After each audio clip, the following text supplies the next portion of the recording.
السلام علیکم، میرا چینل پرنیا وائس میں آپ سب کو خوش آمدید۔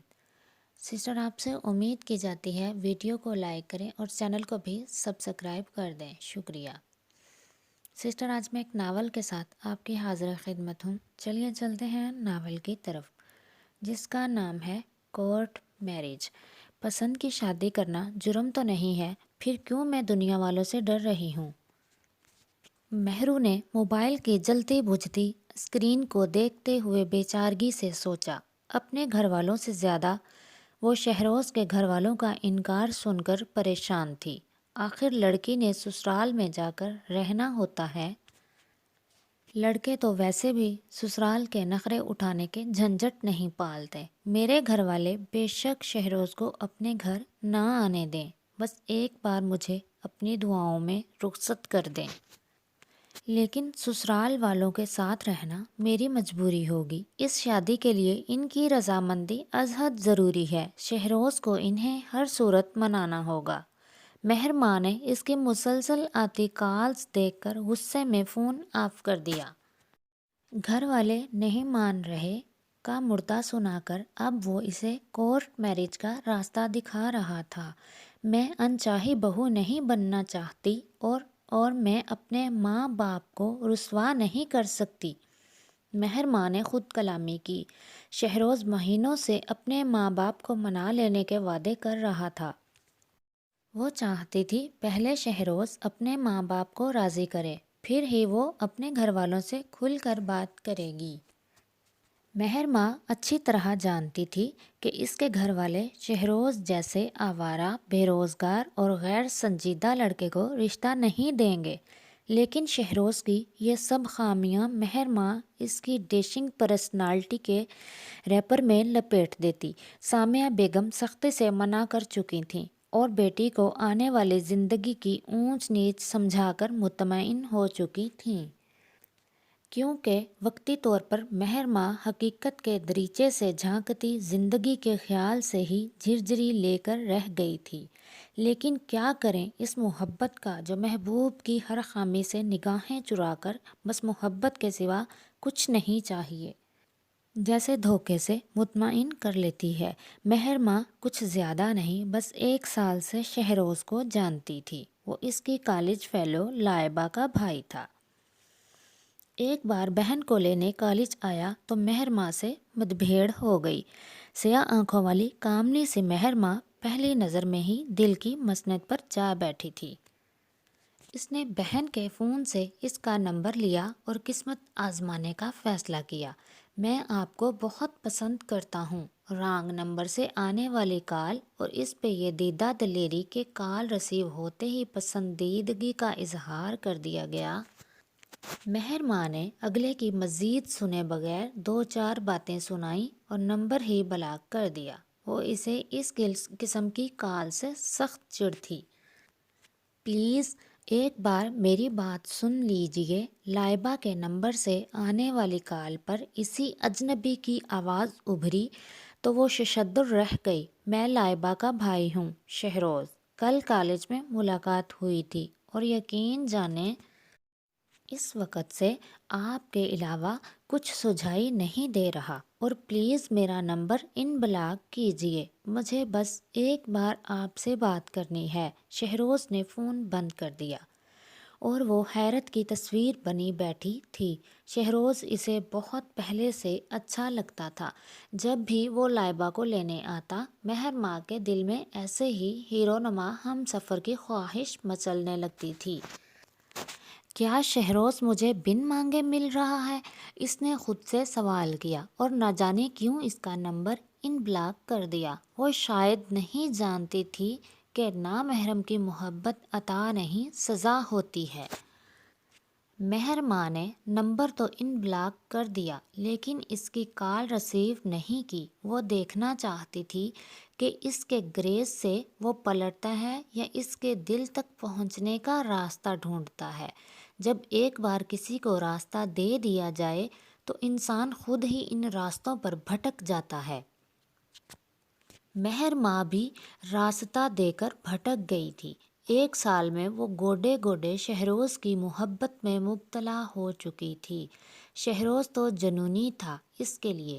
مہر ماں، میرے گھر والوں کو چھوڑو، تم بس اپنے گھر والوں کو رضامند کر لو، ہمارے لیے ان کی رضامندی اور دعائیں کافی ہیں۔ شادی کے بعد میرے ماں باپ خود راضی ہو جائیں گے۔ اور اگر تمہارے گھر والے بھی نہ مانیں تو کورٹ میرج کرنا ہمارا حق ہوگا، ہم اپنا حق ضرور استعمال کریں گے۔ تھینک یو شہروز، تم نے میری مشکل حل کر دی، میں آج ہی گھر میں بات کرتی ہوں۔ خوشی سے مہر ماں کے تو پیر زمین پر نہیں ٹک رہے تھے۔ وہ ایسے شخص کی محبت دامن میں سمیٹتے ہوئے تھی جو اس سے صرف محبت ہی نہیں عزت بھی کرتا تھا۔ مہرو، تمہارے ابا کسی صورت نہیں مانیں گے، اور جس طرح تم کہہ رہی ہو ویسے تو کبھی بھی نہیں۔ عزت دار گھرانے اکیلے لڑکے کے کہنے پر اپنی لڑکی نہیں بیاہ دیتے۔ وہ تمہارا رشتہ اپنے بھائی کے گھر طے کر چکے ہیں، اس لیے یہ بات یہیں زمین میں دفن کر دو اور اپنی عزت باپ بھائی کے سامنے نہ اچھالو۔ سامعہ بیگم نے اس کی بات سن کر رسان سے سمجھایا، امی، وہ عزت سے ہی رشتہ مانگنے آئے گا۔ جب لڑکی نے رہنا شوہر کے ساتھ ہوتا ہے تو اس کے گھر والوں کے بارے میں اتنا کیوں سوچا جاتا ہے؟ ماں کی بات سن کر مہر ماں غصے سے بولی، اس معاشرے میں سر اٹھا کر جینے کے کچھ اصول ہوتے ہیں، عزت ایسے نہیں ملتی۔ مہر ماں، اب میں تمہارے منہ سے اس لڑکے کا نام نہ سنوں، سامعہ بیگم نے درشتی سے کہا اور کچن میں چلی گئیں۔ انہیں اپنی بیٹی پر یقین تھا، وہ کبھی عزت پر سمجھوتا نہیں کرے گی۔ امی، میں اپنی محبت ان نام نہاد اصولوں کے نیچے نہیں دبنے دوں گی۔ مجھے شہروز کا ساتھ پانے کے لیے کوئی انتہائی قدم بھی اٹھانا پڑا تو میں پیچھے نہیں ہٹوں گی۔ مہر ماں کی سوچتی نگاہوں نے دور تک سامعہ بیگم کا پیچھا کیا۔ فائزہ بھابھی بھی تو اپنی محبت کو پا کر عزت اور خوشی سے بھرپور زندگی گزار رہی ہیں۔ بہار کے موسم میں ہلکے سبز رنگ کا سوٹ پہنے، ہلکا پھلکا میک اپ کیے خوش باش سی فائزہ بھی بہار کا حصہ لگ رہی تھی۔ ساتھ والی آنٹی عابدہ کے گھر قرآن خوانی تھی۔ سامعہ بیگم کی طبیعت خراب تھی، اس لیے مجبوراً مہر ماں کو جانا پڑا۔ یہاں آ کر مہر ماں کو اپنے سوال کا جواب خود بخود مل گیا۔ مہر ماں کچن میں چلی آئی۔ فائزہ دنیا جہان سے بے خبر دل جمی سے پھل کاٹ کاٹ کر ٹرے میں سجا رہی تھی۔ مہرو، کچھ چاہیے تمہیں؟ فائزہ نے اسے دروازے میں دیکھ کر مصروف سے لہجے میں پوچھا۔ بھابھی، کیا آپ خوش ہیں احمر بھائی کے لیے ساری دنیا سے لڑ کر؟ مہر ماں کے اچانک سوال پر فائزہ نے حیرت سے اس کی طرف دیکھا۔ وہ بس میں یوں ہی پوچھ رہی ہوں، آپ کو برا لگا تو میں معذرت چاہتی ہوں۔ اس نے جھٹ سے معافی مانگی۔ ارے مہرو، معذرت کی کیا بات ہے، تم مجھے اتنی پسند ہو کہ میں تمہاری کسی بات کا برا نہیں مان سکتی۔ تم آرام سے میرے ساتھ بیٹھو اور جو دل چاہے پوچھ لو۔ فائزہ نے پھلوں سے سجی ٹرے پر ایک طائرانہ نظر ڈالی اور کچن میں رکھی کرسی پہ فرصت سے بیٹھ گئی۔ مہرو کنفیوز سی کھڑی تھی۔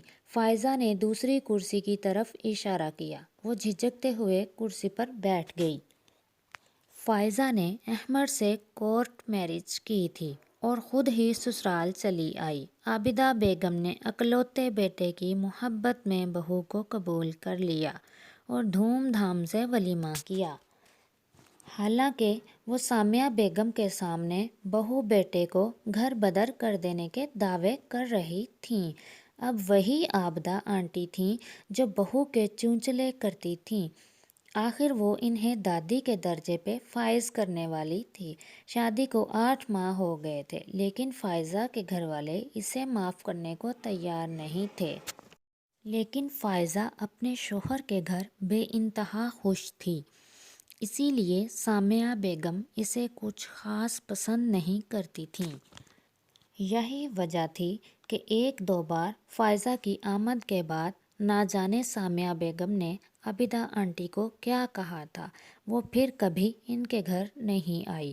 اسے بھی پڑوس میں آنے جانے کی اجازت نہیں تھی، اس لیے فائزہ سے کم ملاقات ہوتی۔ آج مہر ماں نے فائزہ کو خوش دیکھا تو سوچنے لگی، جن ماؤں کو بیٹیوں سے محبت ہوتی ہے وہ نہ چاہتے ہوئے بھی اپنے بیٹے کی پسند کو قبول کر لیتی ہیں۔ شہروز کے گھر والے بھی جتنا شور کر لیں بالآخر مجھے عزت سے قبول کر لیں گے۔ فائزہ جن راستوں سے خود گزری تھی اسی راستے پر چلنے والی کو بھلا کیسے نہ پہچانتی۔ مہر ماں، تم کسی سے محبت کرتی ہو کیا؟ اس اچانک سوال پر مہر ماں نے چونک کر فائزہ کی طرف دیکھا۔ دل چاہا انکار کر دے اور اسی وقت گھر چلی جائے، لیکن اس کی مشکل کا حل صرف فائزہ کے پاس تھا۔ اس نے سر اس بات میں ہلایا اور گردن جھکا لی۔ تم کورٹ میرج کرنا چاہتی ہو؟ اگلے سوال پہ مہر ماہ کی گردن مزید جھک گئی۔ نہ جانے کیوں لفظ کورٹ میرج دل اور روح پہ تازیانے کی طرح لگا تھا۔ تم مجھ سے میرا تجربہ پوچھنا چاہتی ہو تاکہ تم بہتر طریقے سے فیصلہ کر سکو۔ تیسرے سوال پہ ایک بار پھر اس کی گردن اس بات میں ہلی۔ فائزہ بے چینی سے اٹھی، گلاس میں پانی انڈیلا اور گھٹا گھٹ پی گئی۔ مہر ماں، میں نے احمد سے کورٹ میرج کی۔ اس نے وعدے کے مطابق مجھے اپنے گھر میں رکھا، میری ہر ضرورت کو پورا کیا اور بے انتہا محبت دی۔ میں ایک مکمل شادی شدہ زندگی گزار رہی ہوں، ویسی ہی زندگی جیسی ایک لڑکی سوچتی ہے۔ من پسند شوہر، اس کی محبت، عنایتیں اور سب سے بڑھ کر اولاد کی خوشی ایک لڑکی کو ایسے مکمل کرتی ہے اور کسی چیز کی چاہت ہی نہیں رہتی۔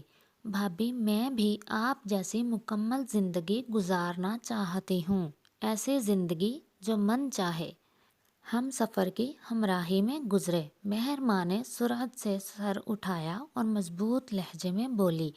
فائزہ نے مسکرا کر آنکھ کے کنارے پہ مچلتے آنسو کو صاف کیا اور ایک بار پھر اس کے سامنے آ بیٹھی۔ خدا نہ کرے تم مجھ جیسی زندگی گزارو۔ فائزہ کے کہنے پر اس نے شاکی نظروں سے اس کی طرف دیکھا۔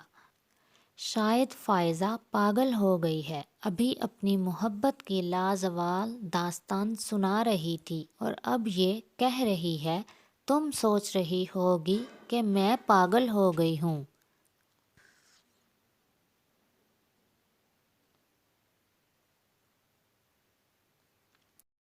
فائزہ نے اس کی سوچ کو زبان دی تو وہ حیرت سے اس کی طرف دیکھنے لگی، لیکن زبان اس کا ساتھ نہیں دینے سے انکاری تھی۔ مہر ماں اچانک کرسی سے اٹھی اور باہر جانے کے لیے مڑی۔